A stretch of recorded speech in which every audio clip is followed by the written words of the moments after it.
Hey everyone, welcome back to Sovereign Money. In today's video, I want to share an experience with you I recently had with a crypto scam called address poisoning. Yes, I had an experience with it. And what happened to me could happen to anyone. So I'm making this video to help you protect yourself from this sneaky little scam. Okay, let's set the scene. This happened shortly before the end of the year in 2024. And as I'm recording this, it's early 2025. And what I was doing was shifting some crypto holdings around in preparation for this absolutely insane, ridiculous IRS Proc 2024, 2028, whatever it was. Anyway, the IRS canceled it the day before the year ended. And of course, I didn't know anything about it. So I spent hours and hours and hours and a lot of money consolidating my crypto holdings, and I didn't need to do it. So I'm not too happy about that. But one of the transfers I was making was the Near Protocol token. Yes, I hold some things other than Bitcoin, not many. One of them is Near Protocol. And I was moving it from a wallet I have to another wallet, put everything in one pot for the IRS. And what happened next represents a very concerning and very real threat. The transfer went through perfectly normally, but shortly after the transfer completed, things got a little sketchy. But before I explain the details of the incident, let's look at exactly what an address poisoning scam is. Let me break down exactly how this address poisoning attack works. There are 4 phases of an address poisoning attack. There's the monitoring phase, there's the address generation phase, the poisoning process, and the attack vector. Let's review each one of those phases. The monitoring stage. First, the attacker has to monitor the blockchain for active wallets making transfers. The best victims for this type of attack are wallets that make frequent transfers, especially in and out of the wallet. I am not one of them, but I got poisoned nonetheless. The other type of victim they're looking for is someone making large transfers. The second phase of address poisoning is called address generation. Once the scammer spots a target, they use specialized software to generate what's called a vanity address. This process involves running through millions of private keys and computing each corresponding public address. Then they check if the results match their target address pattern. This is pretty computationally intensive, but it's all automatic. They don't have to do anything manually. Then the third phase of the address poisoning scam is the poisoning process itself. In the poisoning process, the attacker creates 2 vanity addresses that match the beginning and end sequences of the addresses involved in the transfer. I'll show you all this in a minute. Then they send tiny amounts from those addresses to each of the wallets involved in the transfer. Then those little tiny transactions appear in your transaction history of your wallet, looking like they came from the other wallet that you originally sent the normal transfer to. Again, I'll explain in a second. These small deposits are called dust transactions, and they are very affordable, especially on networks like Near Protocol, Solana, Polygon, and some other ones. And the cost of these transactions is just part of the operating expenses of the scam operation. And the fourth phase of the address poisoning scam is the attack vector. Now that they've got these deposits in each of the transfer wallets, those deposits represent the most recent transfer to or from that wallet. And when a user checks their transaction history in the wallet, they might see these poisoned addresses but not think anything of it, since it very closely resembles the address of the real wallet involved in the transaction beneath it. Those matching characters at the start and the ending of the address create a false sense of security. Then, if a user copies and pastes an address out of their transaction history into another transaction, particularly a transfer, without full verification, they're going to send their funds to the scammer's wallet address rather than their own. And those funds are then irretrievable, just like every other transaction on the blockchain. Gone forever. Try explaining that one to the wife. Well, ex-wife, I guess, at that point. All right, so let's get back to what really matters. Me. Just 2 minutes after my original normal transaction, both of the wallets involved in the transaction received 0.0001 Near tokens. At first glance, it might not seem super suspicious. We all get junk crypto dropped in our wallets, at least the wallets that aren't Bitcoin. But let me show you what the scammer was trying to do. Let's go ahead and take a look at some screenshots of the blockchain scanner for Near Protocol and see what this is all about. Okay, here's the transaction history from the wallet where the transfer originated, and it's called my Near wallet. One word, and I had some Near protocol tokens on that wallet. I blocked out a lot of the sensitive data, hopefully. But the address for this wallet is right here. Those are the first 4 and last 4 characters. When you're in a hurry, it's easy just to sort of glance at the characters and make sure everything's verified and then send off the transaction, right? Well, I'm begging you not to do that because you can get stuck. So here is the transfer. I sent tokens to, it's hard to read, but this is 55D2, and then the address goes along here and then ends in E09E, okay? Then 2 minutes later, I received a deposit just out of the blue of 0.0001 Near tokens from address 55D2, again, sorry, that's hard to see, E090, which is exactly the same first and last 4 digits. Now, I track every transaction I make to the penny, and I report them all to the IRS. I don't want to get in trouble, so I'm very straight with my crypto transactions. I was putting my transactions into my tracking software, cointracker.io, which is a good software. And I noticed I was looking back and forth at the transaction history, and all of a sudden I noticed there's an extra transaction in my history, and I'm like, where did that come from? Did I send too much? Was it a refund? Because I actually thought it was from the wallet where I sent my tokens, which actually is the Tangent wallet. And because I was coordinating or collecting certain tokens into the Tangent wallet temporarily for the IRS thing. So I sent the original transaction, and I got what I thought was like a little dust refund or something. Maybe I overpaid a transaction fee or something. I didn't think too much of it at the time. Let's go to the more detailed view of this, and I'll show you what it looks like when I reveal a little more of the address. All right, I can't show you the full address of my Tangent wallet for obvious reasons, but here we are, the transaction history of my Near wallet. And again, the address for this wallet is EB159A32. I sent to my Tangent wallet, which is 55D2000 blah, blah, blah. And then the last characters are 58518E09E. So the last 4 and the last 4 are the same, and the first 4 and the first 4 are the same, but the middle characters are completely different. We all do this.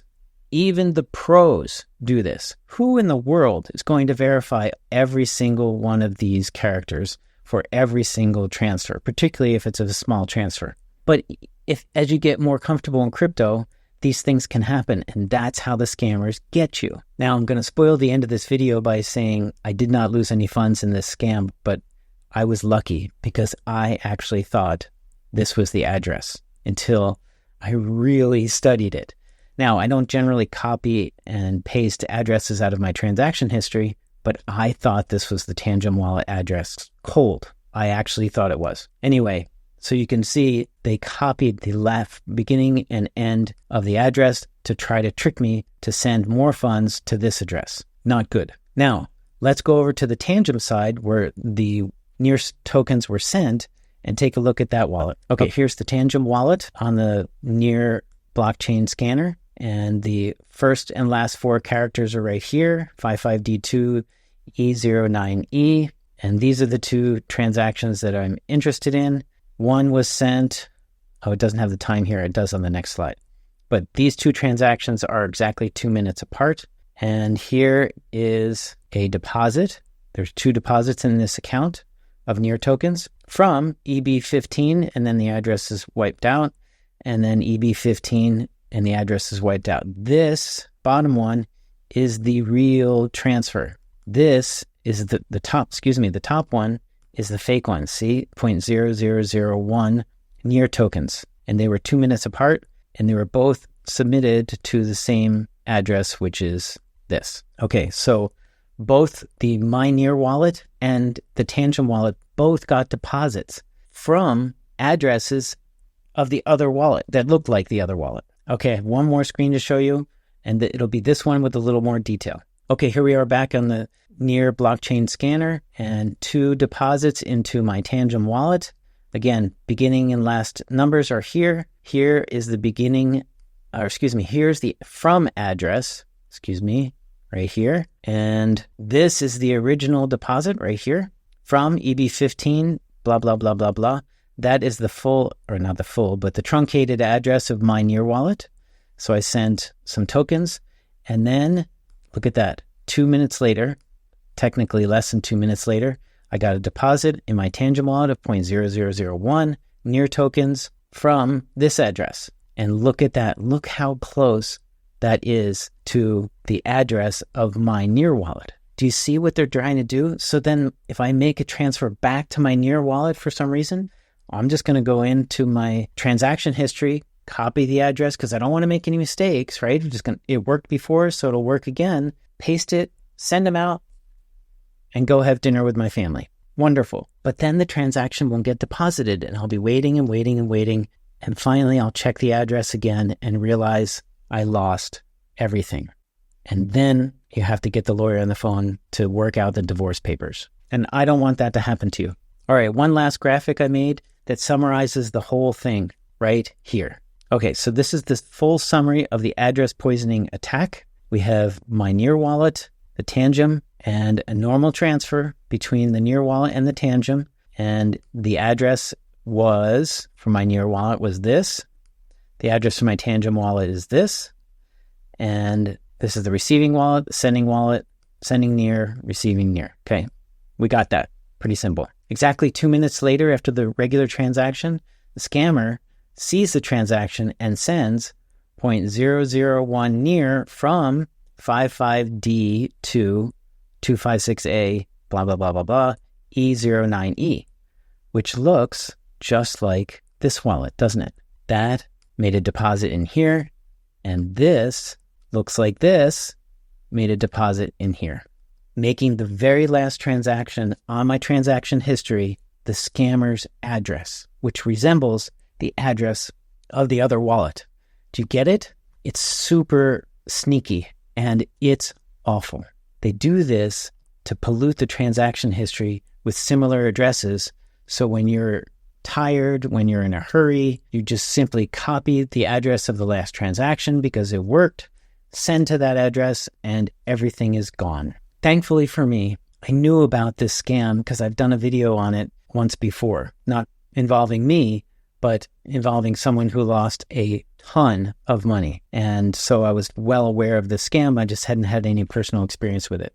And as it turned out, I only had to do the one transfer, thankfully, because I thought those addresses were from the other wallets. But if I had needed to make additional transfers, this could have gone very wrong.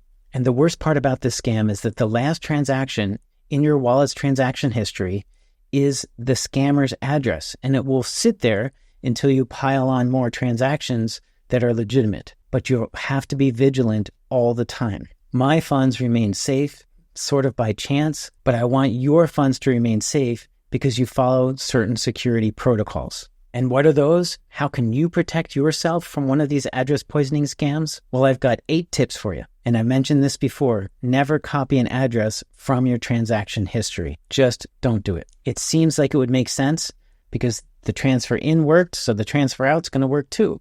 And we don't want to mess up addresses. I get it, but just don't copy out of your transaction history because you never know. Number 2, if your wallet has this feature, you can use the address book to save verified addresses. So you just select the one that makes the most sense for that transfer and out it goes. It's also called a whitelist. Number 3, whenever possible, if you're sending a large transfer, send a small test transaction first and then follow it with the larger amount of crypto to the same address, provided that first one went through. Number 4, take your time when you're verifying addresses. Don't rush. And don't just verify the first and last couple characters. Verify at least the first and last 8 digits. And in some cases, if it's a large transfer, I verify every single digit. That's why I also recommend tip number 5, which is never send crypto in the evening. You're going to be tired from a long day at work or doing whatever, and mistakes can be made. And tip number 6, clear the area of all distractions when you're going to make a transfer. In other words,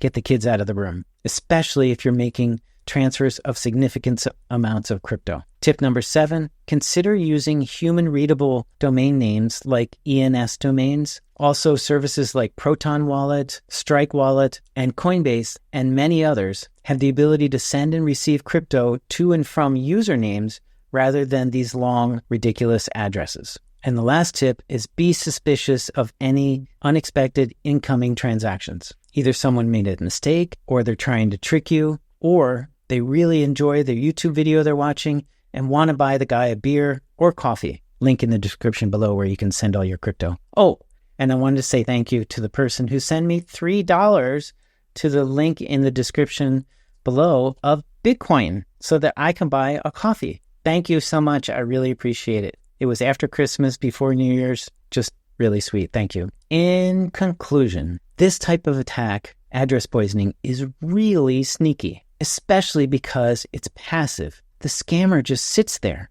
and waits for you to make a mistake. They might wait days, weeks, or even months until you send all your crypto to them. And if you're going to be sending crypto to someone other than yourself, you should be sending it to me. I'm just joking. Don't be that guy or gal. You are way too sharp. And since you're subscribed to this channel, you are way too smart to fall for some silly scam like this. No way. And that's it for today. Believe it or not, hopefully this is a short one. If you found this helpful, hit the like button, hit the subscribe button for more great Bitcoin and crypto content, and drop a comment down below if you've experienced any kind of crypto scam and you can help out the other subscribers to this channel avoid something like that. Please don't reveal any special details about your accounts, but go ahead and list your experiences in the comments below and any tips you have for protecting yourself against these crypto thieves. Thank you guys so much for watching. I really appreciate it, and I will see you in the next video.